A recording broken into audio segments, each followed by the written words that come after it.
I am so frustrated right now. I have a customer who bought one of my vintage wedding dresses, which I was so excited about. It was a gown that I spent about 30 hours working on. When I say that I worked hard on this dress, I mean I hand washed it so many times in cool water with all of these different formulations. It was a silk-based wedding dress.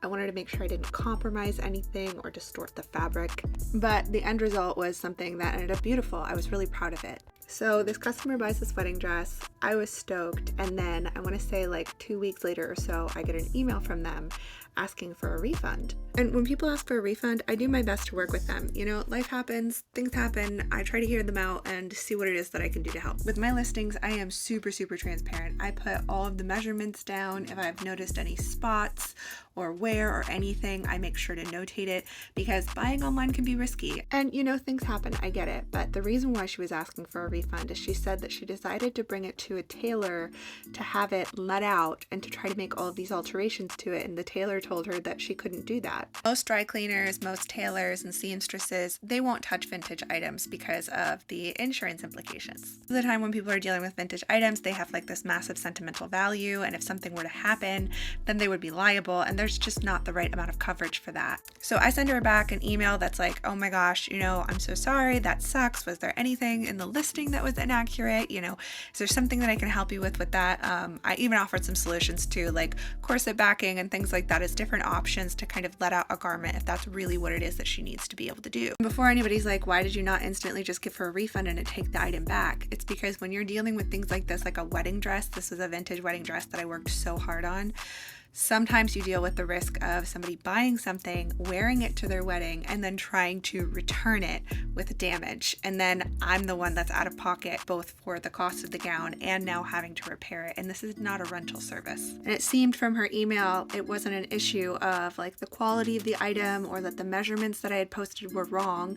She just had an intention to take it to a seamstress to have it let out, and then realized that she couldn't do that. And none of this was communicated to me ahead of time. Otherwise, I would have let her know. So I sent her the email that I just told you about, and then pretty quickly afterwards I got a response from her with a completely different story. This story was talking about how the item was actually damaged, and that I had completely misrepresented it, and that there were stains all over the gown, and that the fabric was compromised. And she sent me these pictures of stains that were definitely not there when I sent it to her. Now, I tried to take the high road with it. Thankfully, I had paid for insurance for her, even though she hadn't paid for insurance when it came to shipping. So I paid for that out of my own pocket, just to make sure in case anything were to happen in shipping that it would get to her and it was protected. I communicate all of this to her step by step. As soon as she had sent me that email, I had filed with shipping insurance just in case that they would be able to help us out, and I kept her up to date. Fast forward, so she sends me an email yesterday that says that she wants her refund right now. Mind you, this whole process has happened in less than a week. I let her know with this item being stained and damaged from shipping, it's something that I have to file through insurance,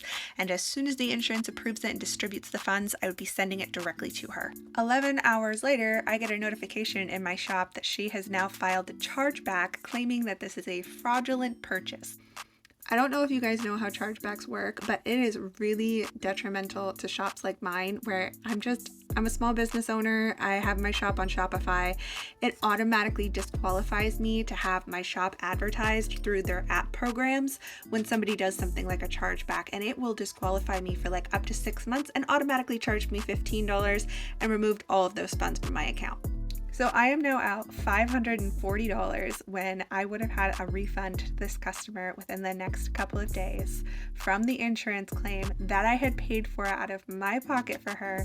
And yeah, now I have to deal with this, and with the chargeback, it won't even be processed until April 19th. So now we're both having to wait weeks for this to get resolved. It most likely, if I'm lucky, will get reversed, and then she's going to end up having to pay that back. And I don't know what to do from there. I mean, I feel bad holding on to a refund because that's not fair to do to her, but I'm also just, I don't know, I'm frustrated. Plus, like, what bad karma to start out a marriage on a foundation like this. Like, that was 3 different stories she gave me. One was that she couldn't let it out, which was something she apparently planned on doing and didn't even talk to me about.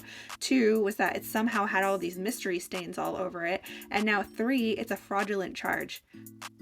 That's the foundation that she's setting for her marriage? Like, ew.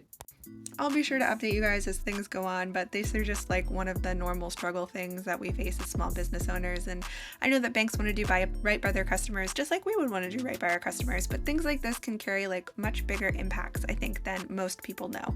I'm not eBay or Etsy. I don't have those kinds of seller protections. It's literally just me, and I do my best to try to do right by people. It's things like this though that can really tank certain businesses. So I'm trying my best and I'm keeping my hopes high. And yeah, I'll talk to you guys about this more soon.